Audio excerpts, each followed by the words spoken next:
আসসালামু আলাইকুম।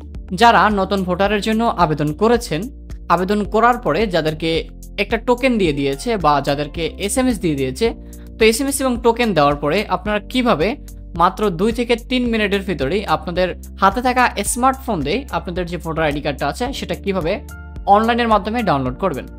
তো আজকে আমরা সেই প্রসেসটি আপনাদেরকে A to Z সুন্দরভাবে দেখানোর চেষ্টা করব। তো সম্পূর্ণ ভিডিওটা আপনি যদি শুরু থেকে শেষ পর্যন্ত দেখেন তাহলে কিন্তু সবকিছু বুঝতে পারবেন। তো আপনি যদি আমাদের এই চ্যানেলটিতে নতুন দর্শক হয়ে থাকেন তো অবশ্যই আমাদের এই ছোট্ট চ্যানেলটি সাবস্ক্রাইব করে দেবেন। তো এনআইডি কার্ডটি ডাউনলোড করার জন্য আপনাকে সর্বপ্রথম চলে যেতে হবে যে কোনো একটি ব্রাউজারে এবং ব্রাউজারে গিয়ে লিখবেন এনআইডি।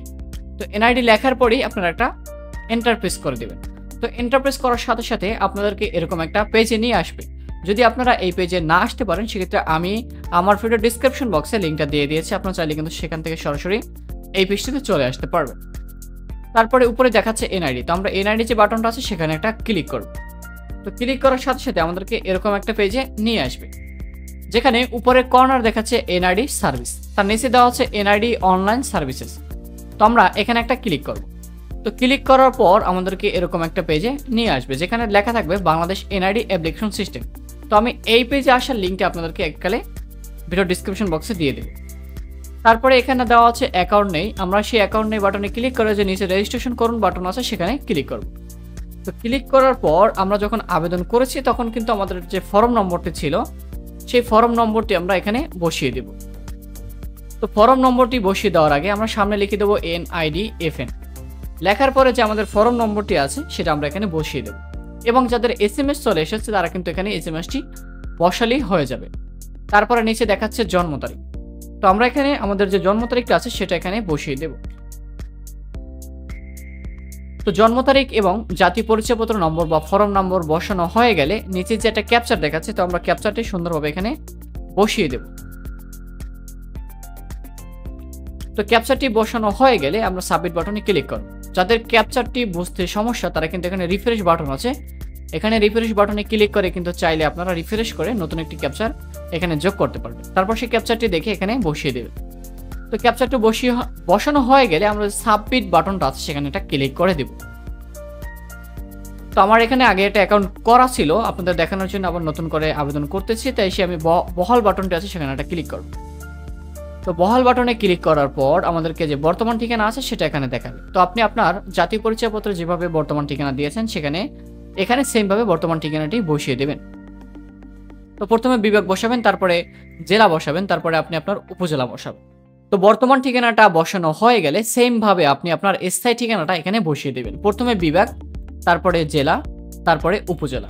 তো বসানো হয়ে গেলে তথ্যটা আরেকবার চেক করে নেবেন, তারপর যে পরবর্তী বাটনটা আছে সেখানে ক্লিক করবেন। তো ক্লিক করার পরেই এখানে আপনাদেরকে একটা নম্বর দেবে, যে নাম্বারে আপনি আবেদন করার সময় দিয়েছিলেন। যদি আপনার সাথে সেই নম্বরটি থাকে সেক্ষেত্রে সেই নম্বরে আপনারা বার্তা পাঠাবেন। যদি সেই নম্বরটি আপনার না থাকে তাহলে কিন্তু আপনি মোবাইল নম্বর পরিবর্তন এখানে ক্লিক করে নতুন মোবাইল নম্বর বসিয়ে সেখানে কিন্তু বার্তা পাঠাতে পারবেন। যেহেতু আমার এই মোবাইল নম্বরটির সাথে আছে তাই আমি বার্তা পাঠান বাটনে ক্লিক করব। তো ক্লিক করার পর একটুখানি কিন্তু লোডিং নেবে।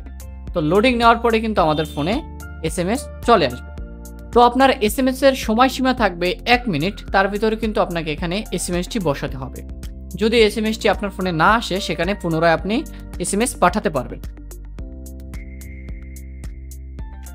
তো আমার এসএমএসটি চলে এসেছে তাই আমি আমার এসএমএসটি এখানে বসিয়ে দিয়েছি। এসএমএসটি হবে 6 সংখ্যার, অবশ্যই মনে রাখবেন এসএমএসটি হবে 6 সংখ্যার। তো এখানে আপনার ফোনে যে এসএমএসটি আসবে সেটা এখানে আপনি বসিয়ে দিবেন 1 মিনিটের ভিতরে। তারপর যে বহাল বাটনটি আছে সেখানে ক্লিক করে দিবেন। তো বহাল বাটনটি ক্লিক করে দেওয়ার পরে আপনাদেরকে এরকম একটা ইন্টারফেসে নিয়ে আসবে যেখানে আপনাকে একটা কিউআর কোড দেখাবে। এখানে বলা আছে আপনার মোবাইলে এনআইডি ওয়ালেট অ্যাপ্লিকেশনটি ইনস্টল করুন। অবশ্যই গুগল ক্রোম ব্রাউজারে গিয়ে এনআইডি অ্যাপ্লিকেশনটি ডাউনলোড করবেন। তো আমরা এখানে এই যে জুম বাটনটি আছে আমরা এখানে জুম বাটনে ক্লিক করে নিব। তো আমি এখন চলে যাব আমার মোবাইল স্ক্রিনে। তো আপনি আপনার মোবাইল স্ক্রিনে গিয়ে তারপরে যে প্লে স্টোরে আছে সেখানে চলে যাবেন এবং প্লে স্টোরেতে গিয়ে সার্চ করবেন এনআইডি ওয়ালেট। তো এনআইডি ওয়ালেট লেখার পরে আপনাদেরকে এরকম একটা পেজে নিয়ে আসবে যেখানে আপনার নিচে একটু স্ক্রল করলে দেখতে পারবেন এনআইডি ওয়ালেট।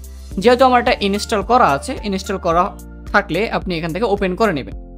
তো আপনার ইনস্টল করতে কোনো ঝামেলা নেই এবং ওপেন করতেও কোনো ঝামেলা নেই। যেহেতু আমার এটি আগেই ডাউনলোড করা আছে তাই আমি ওপেন বাটনে ক্লিক করব।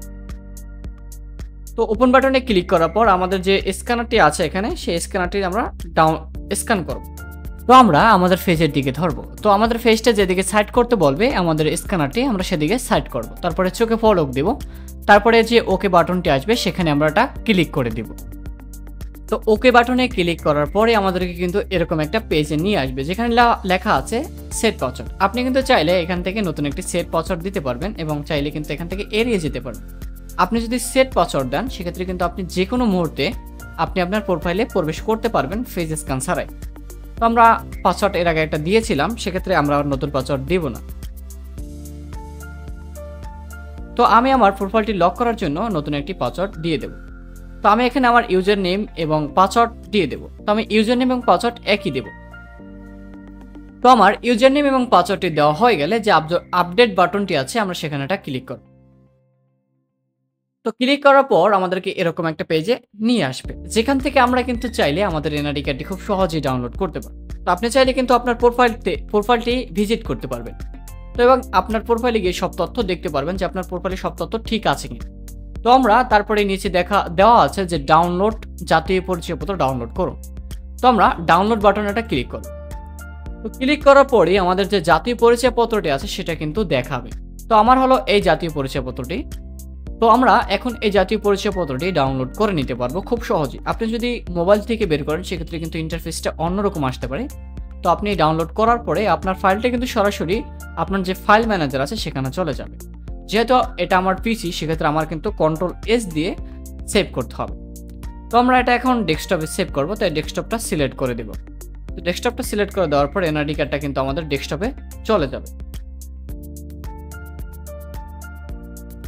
তো এই হলো আমাদের এনআইডি কার্ড। এখন কিন্তু চাইলে যে কোনো একটি কম্পিউটার দোকানে গিয়ে আমরা কিন্তু প্রিন্ট করে আমাদের কার্ডটি বানিয়ে ফেলতে পারবো।